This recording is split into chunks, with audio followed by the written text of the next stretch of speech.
All right, hello everyone. Hole number 8 here, Oceania, that we're setting up for in the expert division, and just trying to think of what that is.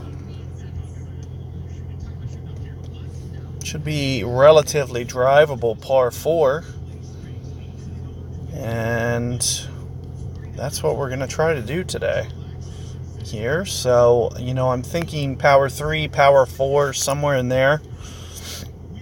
That's kind of an ideal ball, so whatever options you guys may have, snowman, I'll use that. If you guys have earth balls or something similar, that's what I highly recommend for you guys for this hole.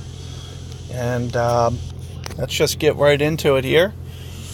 See if I can't grab an opponent. Try to go for this green here.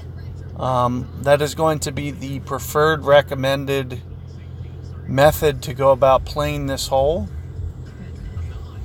Wind permitted, and I believe it is slightly downwind, which means that it's wind permitted. It would only have to be, wind straight in the face otherwise.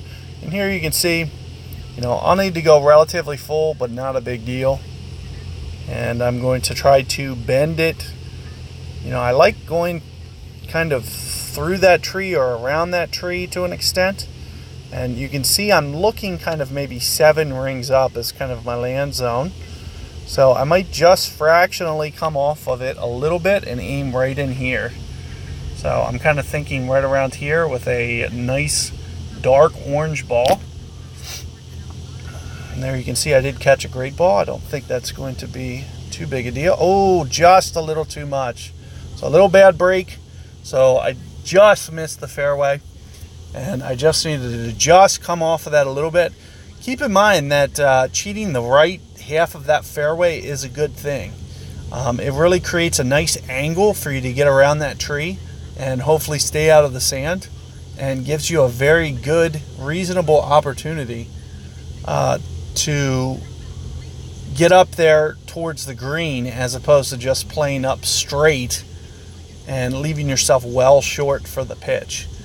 Because that's what, with Thor's hammer or extra mile, you're kind of looking at, as opposed to trying to hop the bunker like I'm doing, you're looking at more leaving it over there in that zone.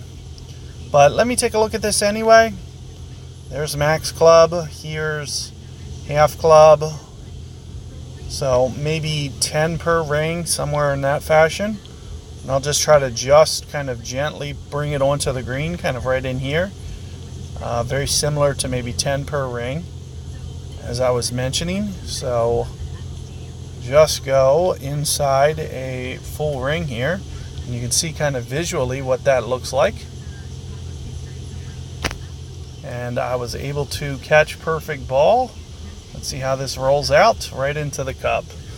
So if you do get to a similar spot, right around 10 per ring on a Nirvana 7, 8, something similar is going to put you a very reasonable estimation for how much wind to play. And if you have a different club, then you can use my ball guide model. When I looked up and showed you the reference angle of kind of what that visually looked like, that was about the correct amount of wind to play for any club.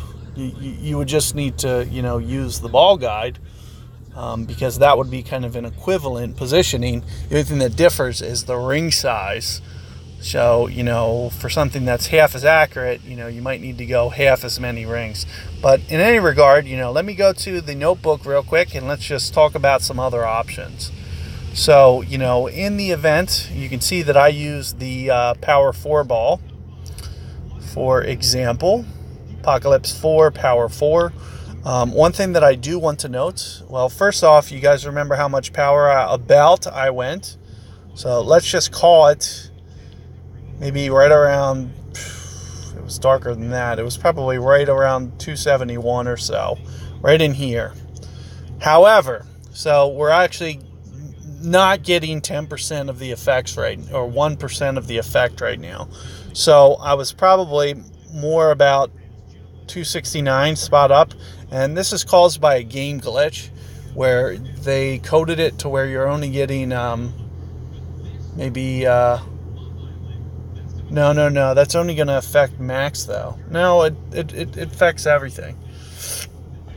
So what that's going to do is it's going to make, the power scale just a little bit differently. The min number all the way to the max overpower is just kind of scaled 10% less. So when I release with a certain needle, you're not getting that total effect. So this is, you don't pay attention to the needle color, but in terms of distance, that actual yardage number is the number that we're looking at. So don't pay attention to anything else, because that's not the proper positioning.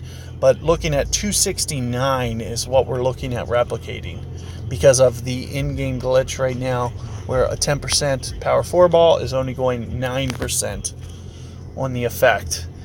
So with that being said, and let's just say hypothetically, we had a POC 5, a POC 6, nothing's going to play out any differently. We're just trying to hit that 269 number. So here is what it would visually look like. This is how you would be replicating the shot. Would be with a 269. And you can see where the needle color, and you can see that I also landed slightly long. So it could be said that if I landed long by, say, 2 yards, that I would come in 2 yards, for instance, or even 3 yards, and I would only use this much needle color on that same power 4 ball. So this is just giving you a rough idea as to how much that extra carry is going to kind of change your shot up a little bit.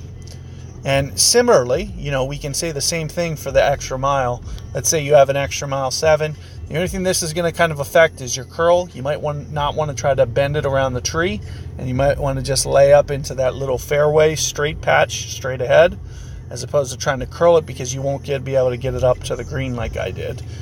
However, if we needed to hit that 260, and here you can see, with full ball extra mile 7 power 3, I can't reach that 269 target number that I was mentioning. However, with the adjusted 2.7 that I say you're not getting when you actually hit that shot, a full power shot here would have replicated that shot pretty much identically in that same exact win scenario. And how I mentioned how it was like maybe 2 or 3 yards too long, coming in maybe 2 or 3 yards, and you can see that would be basically the result would be coming in just a little bit less power, because of the fact, now I'm only accounting for this because I landed long. I didn't hit the fairway on the first bounce. So what this is going to do is it's going to emulate landing the ball shorter. In this case, let's call it 3 yards, and I would have caught that top right half of that fairway. So just something to keep in mind. Nice little visual for you guys that can be found on Golf Clash Notebook under the tools. So good luck there, guys, and catch you guys for hole number 9 to conclude this guide.